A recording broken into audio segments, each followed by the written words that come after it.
저희들이 오늘은 요한일서 2장의 말씀을 저희들이 살펴보려고 합니다. 1장에 있는 말씀을 저희들이 보자면 저희 모든 성도들은 하나님과 사귐이 있어야 된다라는 거예요. 지난 한 주간 하나님과의 사귐을 이루시는데 힘 쓰셨습니까? 그러한 하나님은 어떠한 분이시냐면 빛과 같은 분이시다. 빛이시다라는 거죠. 빛. 그래서 우리 하나님의 자녀된 우리가 어둠이라는 속성을 가지고서는 절대로 하나님과 사귐을 가질 수 없다. 이 어둠이라는 것은 우리 마음에 불안함을 끼치고 우리 마음에 근심을 끼치고 우리 마음에 걱정을 끼치고 항상 우리를 좌절시키고 낙담시키고 다른 일을 곱게 볼 수 없는 그러한 마음으로 가지게 하는 것이 바로 어둠인데, 그 어둠을 성경에서 뭐라고 말하면 죄라고 말하고 있습니다. 죄. 그러니까 결국에는 죄에 있는 그 어둠을 가지고서는 하나님과 사귐을 이룰 수 없다라는 것이에요.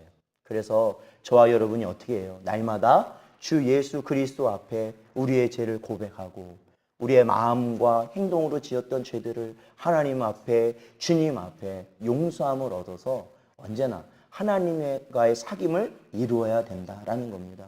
사랑하는 성도 여러분, 언제나 그러한 하나님과의 사귐을 잃어버리지 아니하시고 이루어 가실 수 있는 여러분 되시기를 주님의 이름으로 축원드립니다. 그 사귐의 핵심이 무엇이냐? 그 사귐의 핵심이 바로 우리 주 예수 그리스도이시다라는 거예요. 우리 주 예수 그리스도. 오늘 2장에 보니까 예수님을 뭐라고 말하고 있냐면 예수님은 바로 우리의 대언자시다라는 겁니다. 대언자. 대언자란 다른 말로 하면 대변인이죠. 대변인. 대신 이야기를 해준다라는 거예요. 소위 이것이 법정 용어로 보자면 변호사예요. 변호사. 우리는 죄인이고 우리를 아버지 앞에 변호하실 수 있는 유일한 분이 있는데 그분이 바로 우리 주님이시다라는 겁니다. 우리는 약하고 우리는 언제나 이 땅 가운데서 정말로 아무도 나를 대신해서 이야기해 줄 아무런 사람을 가지지 못하지만 오직 예수님은 우리를 대신해서 아버지 앞에서 우리를 대변해 주신다라는 겁니다. 그래서 우리가 하나님의 자녀임을 증거해 주시고 우리가 의인됨을 증거해 주시는 분이 바로 우리 주님이시다라는 거죠. 그러니까 저와 여러분이 주님의 십자가, 주님의 옷자락을 붙들고 있을 때 아버지 하나님과의 사귐이 이루어지게 되는 줄로 믿습니다. 그러니까 주님을 붙드셔야 됩니다. 고린도후서 5장 18절에 보면 모든 것이 하나님께로서 났으며 그가 그리스도로 말미암아 우리를 자기와 화목하게 하시고 또 우리에게 화목하게 하는 직분을 주셨으니 라고 말씀하고 있습니다. 사랑하는 성도 여러분, 우리 주님께서 우리를 대신해 죽으실 때, 제물 되셨을 때 주님이 제물 되심을 화목제물이라고 그럽니다. 화목제물. 그것은 바로 하나님 아버지와 우리가 원수된 상태, 즉 죄로 인하여서 죄값으로 인하여 원수된 상태를 예수께서 그 모든 것들을 해결해 주셨기 때문에 하나님 아버지와 우리를 화목하게 해주셨기 때문에 화목제물이라고 말씀하고 있어요. 그래서 우리는 누구와 사귈 수 있냐면 하나님 아버지와 사귈 수 있게 된다라는 거예요. 누구든지 예수 그리스도의 십자가만 의지하며 누구든지 그 보혈의 피를 의지하면 바로 아버지 하나님의 자녀가 되는 권세를 누리게 되는 줄로 믿습니다. 그래서 이 고린도후서 5장 18절이 중요한 건 그겁니다. 바로 예수께서 하나님 아버지와 우리를 화목하게 할 화목제물이 되셔서 화목을 이루셨으니 그 예수 그리스도를 믿는 저와 여러분은 이 세상의 화목제물이 되어야 된다는 거예요. 화목제물. 그래서 성도 간의 교제가 이루어질 수 있도록 여러분이 화목제물이 되셔야 됩니다. 누가 희생하겠습니까? 누가 희생하겠어요? 그 사람이 희생할 것이 아니라 예수 그리스도가 있는 내가 화목제물이 돼야 된다는 거예요. 그러니까 여러분 기도하십시오. 하나님, 제가 하나님의 제물 되게 하여 주시옵소서. 내가 이 제가 제물되어서 바로 이 성도 간의 온전한 사귐이 있게 하여 주시옵소서 라고 기도하며 고백할 수 있는 여러분 되시기를 주님의 이름으로 축원드립니다. 그래서 이 사귐이 있으려면요, 하나님이 말씀하신 사귐이 있으면요, 온전한 순종이 바탕이 돼야 됩니다. 우리에게 온전한 순종, 무엇에 대한 순종일까요? 요한복음 14장 15절을 한번 찾아볼까요? 요한복음 14장 15절.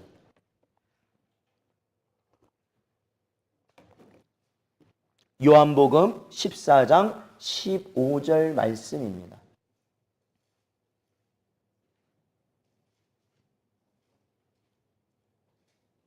같이 읽어보겠습니다. 시작.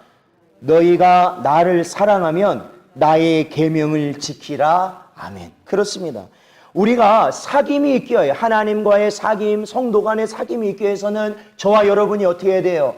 순종해야 돼요. 순종.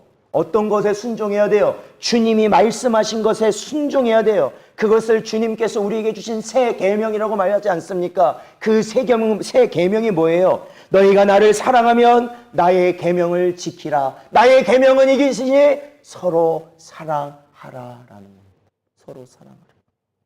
오늘 요한 1세의 말씀도 그렇죠. 3절에 보니까 우리가 그의 계명을 지키면 이로써 우리가 그를 아는 줄로 알 것이요 그를 아노라 하고 그의 계명을 지키지 아니하는 자는 거짓말하는 자다라고 오늘 본문은 이야기하고 있습니다. 서로 사랑하는 계명을 우리가 받잡고 그 계명을 지키기 위하여서 우리가 산재물 되어서 우리가 희생하고 헌신하고 그 안에서 하나님이 기뻐하실 만한 제물의 역할을 한다면 우리에게는 예수 그리스도가 있는 것이지만 종국에 우리가 그러지 못하면 그 안에는 예수도 없고 진리도 없고 아무것도 없는 것이다. 성경은 말하고 있는 것이죠. 그러므로 사랑하는 성도 여러분, 하나님과의 온전한 사귐, 우리의 성도들 간의 온전한 사귐은 바로 주 예수 그리스도 우리의 대언자 되신 그 주님의 계명인 서로 사랑하는 계명을 순종하는 여러분 되시기를 주님의 이름으로 축원드립니다. 순종하셔야 돼요. 순종하지 않고서는 아무것도 되지 않는다는 것입니다. 그래서 그 순종이 결국에는 무엇으로 나타나는 겁니까? 바로 나의 형제를 나의 몸과 같이 사랑하는 것이죠. 내 형제를 미워하지 않는 것이죠. 내 형제를 미워하지 않는 것이죠. 육신의 형제도 미워하지 않는 겁니다. 영적 형제도 미워하지 않는 것입니다. 그것이 바로 우리가 주의 사랑을 갖고 있는 것이에요. 요한복음 13장 34절 새 계명을 너희에게 주노니 서로 사랑하라. 내가 너희를 사랑한 것 같이 너희도 서로 사랑하라 말씀하셨습니다. 이 땅 가운데 예수님께서 훗날 이 땅에 오실 때 누구를 찾으시겠습니까? 이 땅에 하나님께서 지금 이 순간 누구를 찾으시겠습니까? 바로 영과 진리로 예배하는 자를 찾으신다라고 요한복음은 말하고 있습니다. 영과 진리로 예배하는 자. 주님은 그렇게 말씀하고 계셔요. 영과 진리로 예배하는 자가 누굽니까? 바로 성령 안에서 그 진리의 말씀에 순종하며 사는 것이 영과 진리로 예배하는 자 아니겠습니까? 성령도 없고 진리도 없다면 그에게 더 이상 아버지 하나님은 아무런 상관이 없는 것이죠. 아무런 상관이 없는 것이죠. 그래서 하나님이 우리에게 주신 그 사랑, 그래서 그 사랑을 입어서 세워진 이 교회는 바로 사랑 안에서 세워져 가야 된다라는 것이에요. 이 사랑이라는 계명은 주님께서 오셔서 처음 주신 것이 아니죠. 바로 구약에 이미 율법으로 주신 그 계명이 무엇을 이야기하고 있습니까? 바로 사랑을 이야기하고 있는 거예요. 우리가 시내산에서 받은 10가지의 계명을 알고 있습니다. 그 10가지의 계명, 첫 번째에서 네 번째까지는 하나님을 향한, 하나님을 사랑하는 그러한 계명이죠. 그리고 5계명부터 마지막까지는 사람과 사람 사이에 사랑하는 그러한 계명이지요. 그래서 그 모든 계명은 사랑이다라고 예수님께서는 정의를 내리시게 된 것입니다.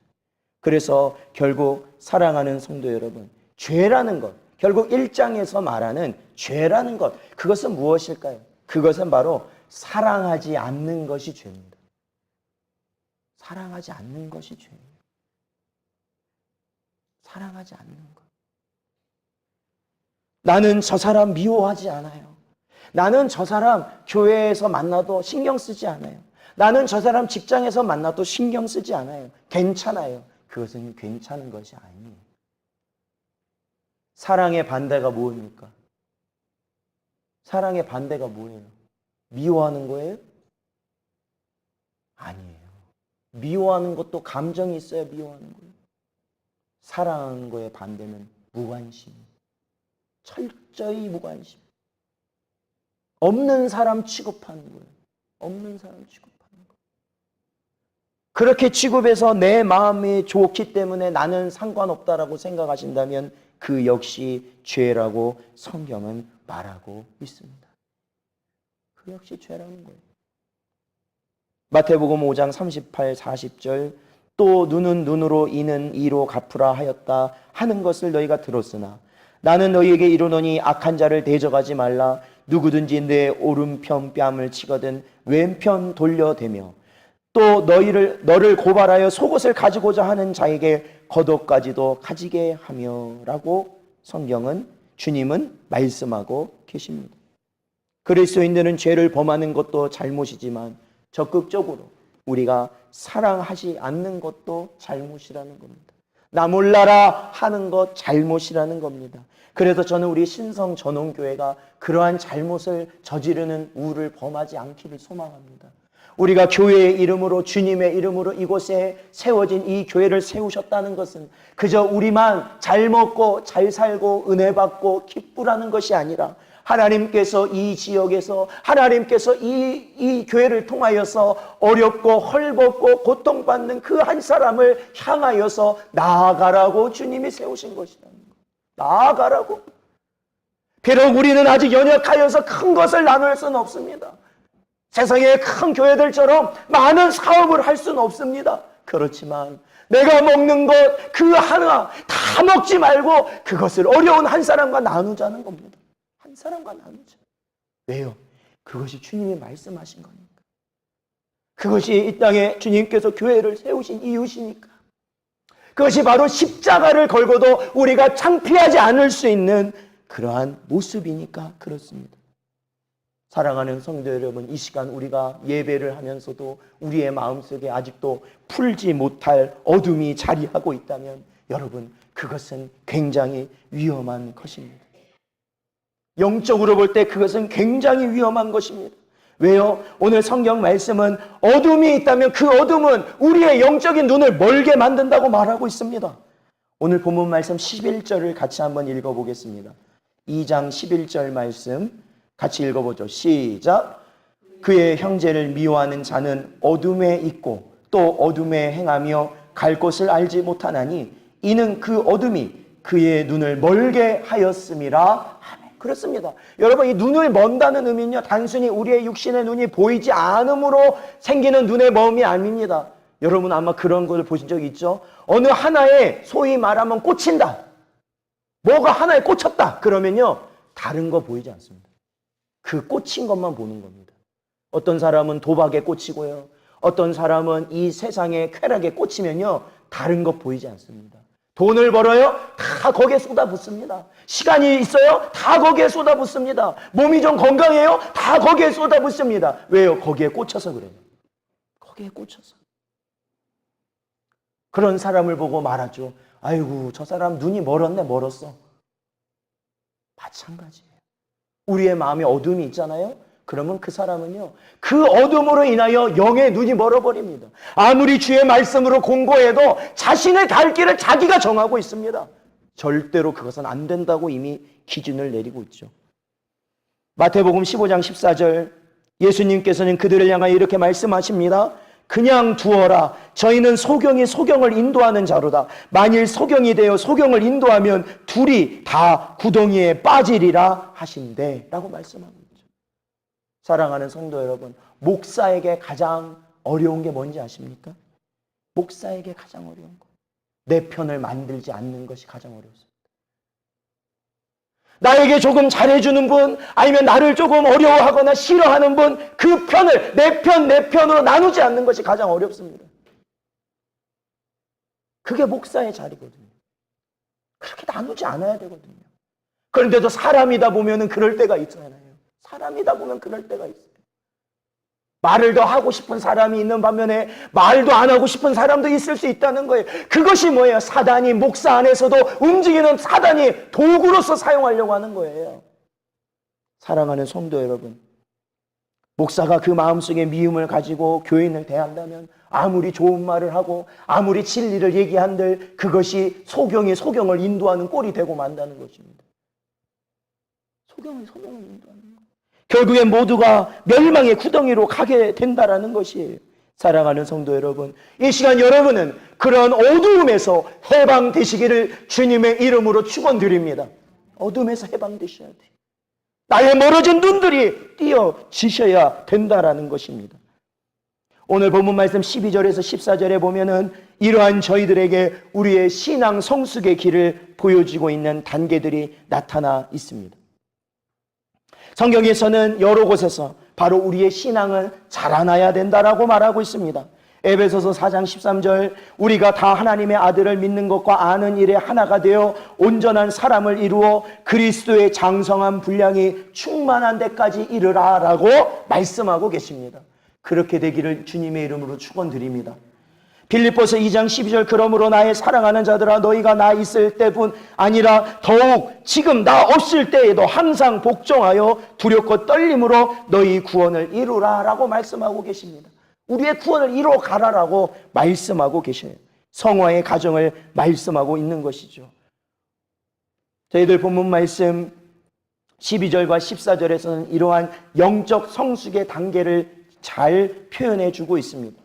12절부터 보면은 두 번에 의해서 강조되는 게 있습니다. 12절부터 13절, 자녀들아 내가 너희에게 쓰는 것은 너희 죄가 그의 이름으로 말미암아 사함을 받았으며, 아비들아 내가 너희에게 쓰는 것은 너희가 태초부터 계신 이를 알았으며, 청년들아 내가 너희에게 쓰는 것은 너희가 악한 자를 이기었음이라 라는 이러한 같은 유형의 글이 14절부터 또한 14절에 반복되어 있다라는 것이죠.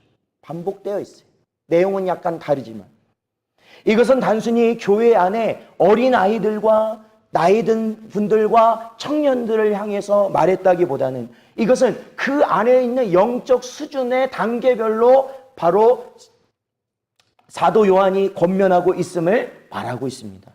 먼저는 아이들아라는 거예요. 아이들아. 그들은 어떤 단계입니까? 복음을 처음 접하고 신앙생활을 하고 있는 단계예요. 바로 진정한 복음을 받아들고 그 깨달음을 듣고 나서 이제 이 진정한 삶이 바로 예수 그리스도를 바라보고 예수 그리스도를 믿고 살아가는 것이구나라는 걸 깨닫는 순간입니다. 그들에게는 무엇이 필요할까요? 단순히 믿는 그 순간뿐 아니라 신령한 젖을 사모하며 그 젖을 먹으며 그 영이 자라나야 된다라는 것입니다. 그리고 두 번째 부류는 바로 아비들입니다. 아비들. 그것은 13절과 14절에 같은 내용을 갖고 있습니다. 내가 너에게 쓰는 것, 아비들아 내가 너에게 쓰는 것은 너희가 태초부터 계신 이를 알았음이요 라고 말하고 있습니다. 이 아비들에 해당하는 자들은 바로 하나님에 대한 지식을 갖고 있는 자들입니다. 지식을 갖고 있는 자들. 우리가 보통 선생님이라는 표현을 쓰지 않습니까? 여러분, 이 선생이라는 말이 말 그대로 하면은 먼저 선자의 날생자입니다. 그러니까 뭐예요? 먼저 태어난 자입니다. 먼저 태어난 자. 오늘날처럼 어떤 자격증이 있고 인정을 받아야 선생, 그런 의미보다도 선생이라는 것 자체는 먼저 태어났으면 선생이에요. 먼저 태어나서 겪어보고 그 일을 다 다뤄보고 그것을 했을 때 그 일에 대한 지식을 갖고 있기 때문에 그렇습니다. 그래서 우리 자녀들이 맨 처음 만나는 선생이 누구예요? 바로 부모죠. 부모의 가르침을 받게 된다라는 것입니다. 사랑하는 성도 여러분, 이렇게 아이들이 되어서, 아이들, 즉 처음 복음을 받아서 아이와 같은 영적 아이들이 이 교회 안에서 자라날 때 저들의 지식적, 즉 하나님이 누구시고 우리가 어떻게 살아가야 될지를 하나님의 신령한 지식적으로 먹일 수 있는 자들, 그들이 바로 이 교회 안에 아비들이다라는 겁니다. 아비들, 즉 가르치는 자들이죠. 여기 계신 분들은 다 그와 같은 위치에 계신 분들입니다. 그와 같은 위치에 계십니다. 몇십 년 동안 신앙을 지켜오시고 말씀을 배워오셨고 살아가고 계시지 않습니까? 그렇다면 여러분에게 오늘 사도 요한은 권면하고 있죠. 바로 하나님 아버지에 대한 태초부터 있었던 그 지식을 가지고 여러분이 이 교회 안에서 가르치라라는 겁니다. 가르치라. 하나님이 누구신지, 우리 주님이 누구신지, 성령 하나님이 누구신지, 하나님의 핏값으로 세우신 이 교회는 어떠한 곳인지를 여러분이 가르쳐 주셔야 된다라는 거예요. 오늘날은 바로 이러한 가르침이 단절된 시대를 살아가고 있습니다. 부모로부터는 아무런 가르침을 받지 않는 시대를 살아가고 있다라는 것이에요. 다 학교 가서 배웁니다. 다 학원 가서 배웁니다. 다 인터넷으로 배웁니다. 다 따로따로 배웁니다. 그러니 더 이상 부모와의 배움이 더 이상 존재할 영역이 없습니다. 그런데 교회도 마찬가지가 됐어요. 교회도. 몇십 년 된 교회도 그 신앙의 연륜과 그 신앙의 중요한 가치들을 다 잃어가고 있다는 거예요. 잃어가고 있어요. 그렇다면은 그것을 잃어간다는 것을 단순히 한숨 쉬며 바라볼 것이 아니라 그것을 가르칠 수 있는 자가 가르쳐야 된다는 것이죠.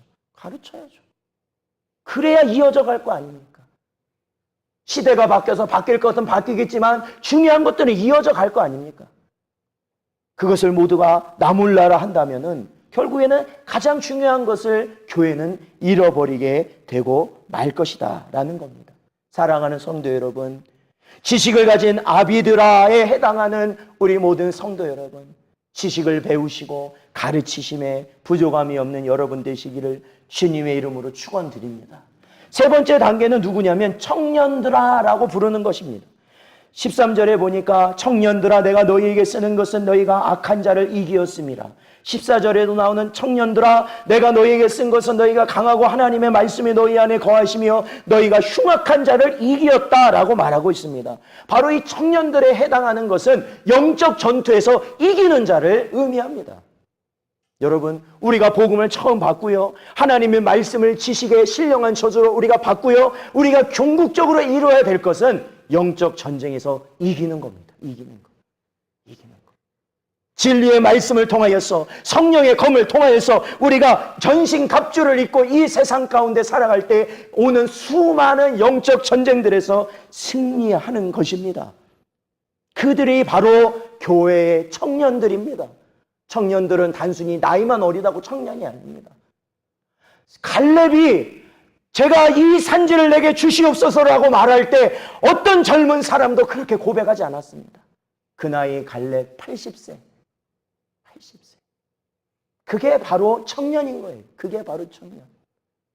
여기 계신 우리 모든 성도 여러분은 바로 그러한 청년들인 줄로 믿습니다. 영적 청년이 되셔야 될 줄로 믿습니다. 바로 그렇게 살아가셔야 된다는 거예요. 사도 요한은 바로 이러할 때 왜 그것이 필요하느냐? 그것은 바로 18절에 보면은 지금은 어떤 때냐면 마지막 때이기 때문에 그렇다라는 거예요. 지금은 마지막 때다. 마지막 때 누가 출현한다? 성경은 말하고 있냐면 적그리스도가 나타난다라고 이야기하고 있습니다. 제가 적그리스도에 대한 이야기를 성경을 통해서 많이 접하는데 요즘 제가 이 말씀 준비하면서 생각이 나더라고요. 여러분, 적그리스도라는 말을 세상에서 많이 씁니까? 안 씁니까? 써요? 세상에서? 세상에서 안 쓰는 것 같죠? 근데 세상에서 많이 써요. 소위 안티라고 말하는 게 적그리스도. 적그리스도를 영어로 하면 안티크라이스트예요. 안티크라이스트. 그런데 오늘날 보십시오. 적그리스도라고 자칭하는, 안티라고 자칭하는 자들이 얼마나 많이 우후죽순처럼 나타나는지 보십시오. 바로 이때가 마지막 때다라는 겁니다. 그러한 마지막 때를 사는 저와 여러분에게 성경, 오늘 본문은 뭐라고 말하고 있습니까? 그것은 분명히 즉 하나님의 아들, 이 성경에서 요한 1세의 배경이 되는 영지주의자들이 예수님은 육신으로 오신 것이 아니다 라는 것을 부인하는 자들, 그들을 향한 글이지만 소위 말하자면, 오늘날 말하자면 바로 이러한 안티들을 향해서, 안티들이 우후죽순으로 일어나는 그러한 상황에서 저와 여러분이 진리의 말씀에 더욱 확고히 세워져야 된다는 거예요. 우리가 이단에 대해서 잘 배울 필요는 있습니다. 그러나 여러분 그거 배우려면요 한도 끝도 없습니다. 너무 많고요. 그 양이 배운다고 해서 우리 교회의 정통 교리처럼 계속 몇천 년을 이어져 가는 것이 아니라 이번 달 다르고 다음 달 달라요. 왜요? 거기서 말하는 교주가 영생 불사였다가 그 다음 달 되면은 죽을 것 같거든. 그럼 교리가 바뀐다고요. 교리가 바뀌어요. 그리고 그것이 다음 사람으로 넘어간단 말이죠. 그러니 배워도 끝이 없어요. 그렇기 때문에 그러한 것을 우리는 주의하면서도 가장 중요한 것은 우리의 모든 진리가 되신 예수 그리스도를 분명히 알고 깨닫고 붙드는 것에 있다라는 것입니다. 그러므로 사랑하는 성도 여러분, 하나님과의 온전한 사귐은 오직 예수 그리스도 안에 있음을 여러분이 꼭 믿으시고 살아가시는 여러분 되시기를 축원드립니다. 그리고 여러분 안에 있는 빛의 속성이 아닌 어둠의 모습이 있다면 바로 예수 그리스도의 보혈로 말미암아 그 모든 것을 몰아내시기를 축원드립니다. 그리고 오직 이 땅 가운데 이 마지막 때를 살아가는 여러분이 예수 그리스도를 온전히 붙들고 그분에 대한 지식에 충만하게 살아가는 여러분 되시기를 주님의 이름으로 축원드립니다. 기도하겠습니다.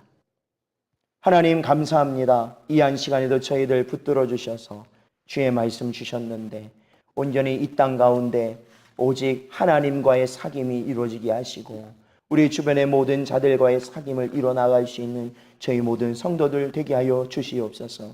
그리고 마지막 때에 온전히 예수 그리스도를 붙들고 아버지 하나님 이 세상의 모든 영적 전쟁에서 승리할 수 있는 저희가 되게 하여 주시옵소서. 간절히 바라오며 예수님의 이름으로 기도하옵나이다.